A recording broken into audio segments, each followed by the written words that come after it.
kind of rehash the game from Saturday night. Still feel like that was a really, really good win for us going down to Rice. Rice plays very well at home, and obviously getting the fast start with the 3 turnovers first quarter was huge. Capitalized, get points out of all that, gave us a little leg up. We gave game balls after the game, celebrated quite a bit, and game balls to Trey Watts. Thought he had an outstanding game all around, ran with great passion, 2 touchdowns on the night. Willie Carter, his best receiving game in his career, 9 for 160. Cornelius Arnott continues to just lead by tackles. We keep reminding that really that's what the scheme is designed for him to make a lot of tackles, but he consistently does that, 12 more tackles. But he also contributed with a sack, an interception, and 2 pass breakups. That's being very productive, and I felt really good about that. Marco in the right place, right time, 2 different times to finish up. I don't know how you credit what he did, but a fumble after an interception, and then a fumble pickup. And I thought he showed a lot of athletic ability to be able to scoop it and stay in bounds without running out of bounds. One of them that got past us on Saturday was Jared St. John at defensive end. Really went back and graded the film. Highly productive. Very good outing for Jared. Probably his best game of his career at this point. That's always exciting to see guys develop into players. Jared came here as a walk-on from Edmond Santa Fe and has earned his scholarship and is really contributing very well this year and had a very productive game. Fitzpatrick, we didn't give a game ball to, but 52-yard field goal was I think noteworthy. Like I told him, if he hadn't missed the 30-yarder, we probably had a game ball for him. And, same with GJ. I mean, had an outstanding game, but really unfortunately, turned the ball over going into the end zone where we really could have, I think, got out in front of those guys. SMU is going to be obviously all we want. I think they had a tough outing down at Southern Miss. Certainly very impressive on film. They continue to be. We feel like we know SMU pretty well. Got a great group of receivers. They seem to be really deep there. This is a group that Coach Jones has been doing the offense for a long time and is justifiably considered, one of the godfathers of offensive football. And his offensive units demonstrate that. They adjust so well. They adjust their routes. Very well coached. They'll take the vertical shot every time it's there, so you cannot make those kind of mistakes. They look to be very deep at the receiver corps. Their running back, Zach Line, I think, is just exceptional.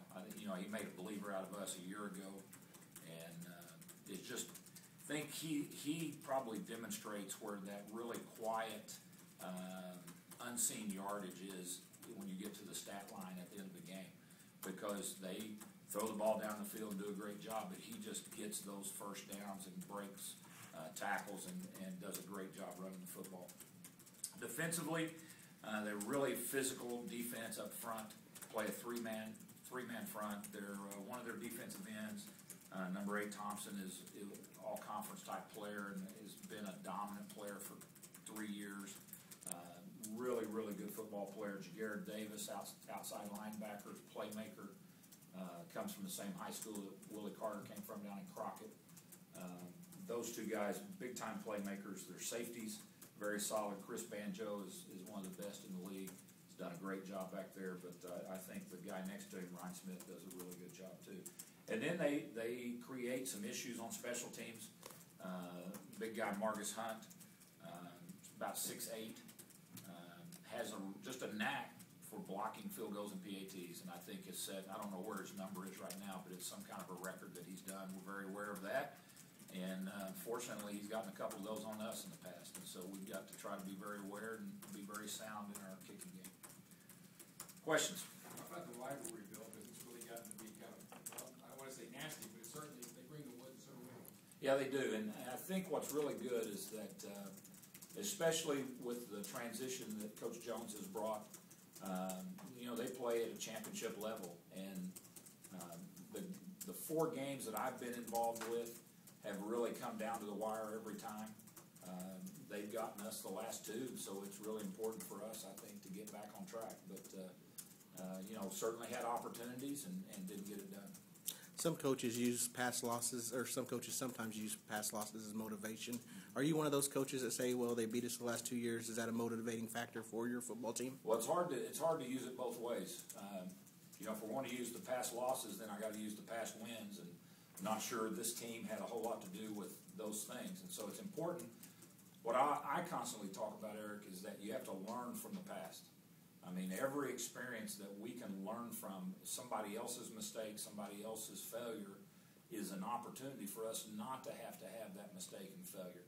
And if you can learn from others, then you might save yourself from having to learn that yourself. Same thing as we look back and you say, okay, what about the games we win? Not just SMU, but others. There's probably some trends, and if we can continue to repeat those things, generally we'll find a way to do that. So I think you study the history. I don't think you can get caught up into trying to use it as motivation. Coach, you had to have circled this game. I mean, last year, just the way you lost, the way the team lost last year. I mean, this has to be just for that reason alone. Well, and some would think that the main reason I have it circled is because they're the preseason favorite in our division. If you're going to win your division, you've got to beat SMU. I mean, this is a team that is one of those that coming into the season you knew. I mean, that's the favorite. That's one of the teams to beat. I mean, you put them and Houston certainly in the category of teams to beat if you're going to be a Western Division champion. And so, just so happens SMU's coming to town this week, and that's a big deal for us. Coach, you talked about they like to throw the ball long. Mm-hmm. They've also got a deep wide receiver position.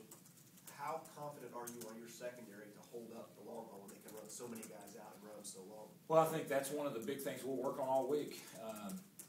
The thing that it's not that they throw the ball deep a lot. It's just if you miss a line, they don't miss that opportunity. I think the quarterback is very well trained, and they see what's going on. I think again, I give Coach Jones a lot of credit, but McDermott has done a great job of. You'll watch film and you'll go, well, the safety's just not where he's supposed up. And they just happen to be taking that shot. That, to me, is just really good coaching and a young man that understands the offense. This stretch you guys have, I mean, I know all your focus is on SMU, but you got another game right after this. How much focus does your football team have to have in the next 10 days with 2 games in that stretch? Well, we keep saying that we're at a point now we think it's a five-game playoff.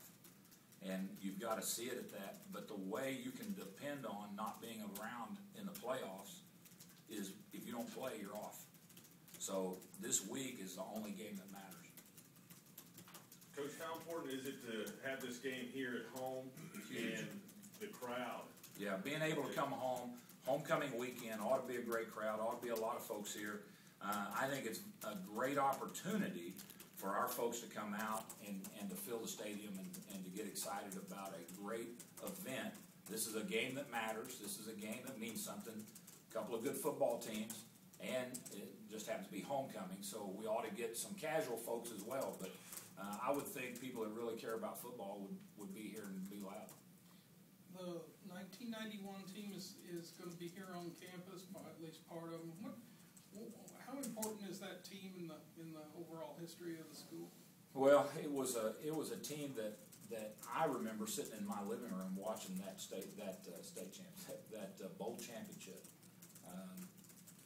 When you start talking about history and looking at what that team accomplished and where all those players wound up and what all that has to be in the listing of the greatest groups that we've had and most accomplished. And so I'm excited to get them all back, and hopefully we'll celebrate some of that good fortune will rub off on us. How much